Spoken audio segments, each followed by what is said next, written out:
The AC75 is a revolutionary new concept, an America's Cup monohull on steroids.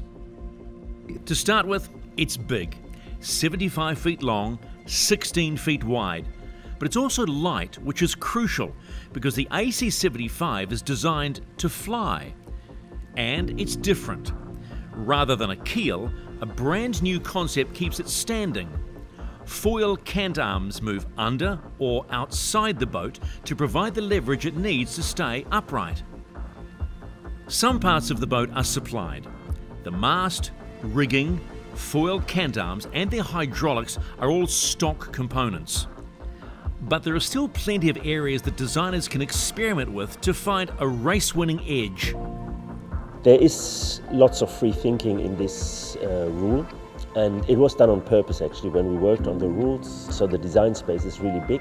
That gives plenty of opportunity for thinking out of the box. The best proof for that is that we see now 4 boats out there, and the 4 boats look very different.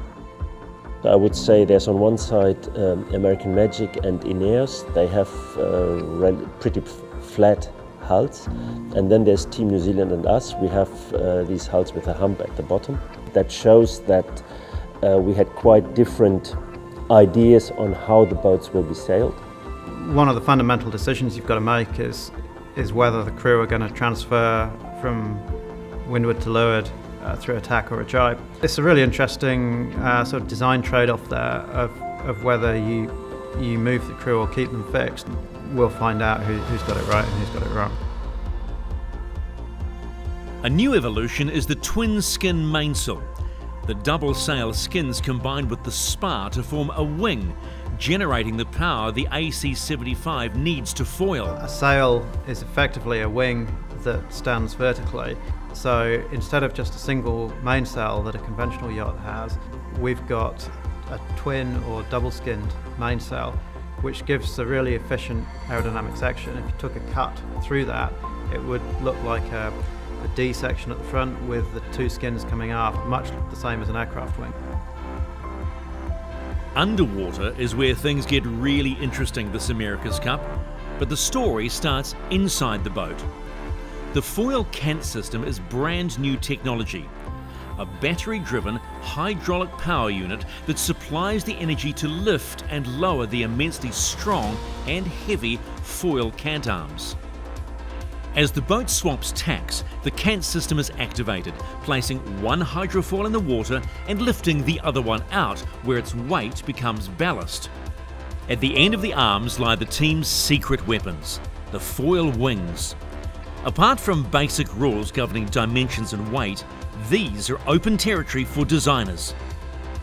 Foils could well be the area which decides the next America's Cup.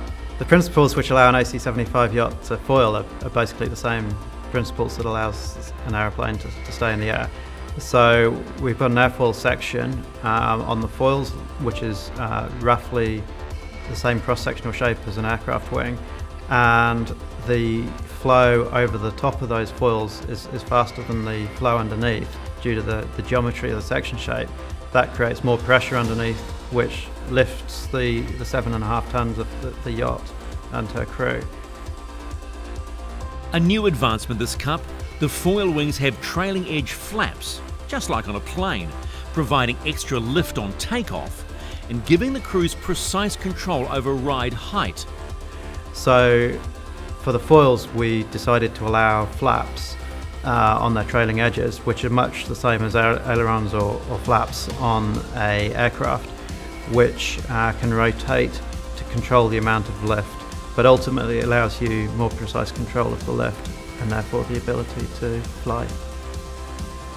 The AC75 is one of the most radical design challenges ever presented to teams in the America's Cup, breaking new ground in design and technology, enduring hallmarks of 170 years of America's Cup competition.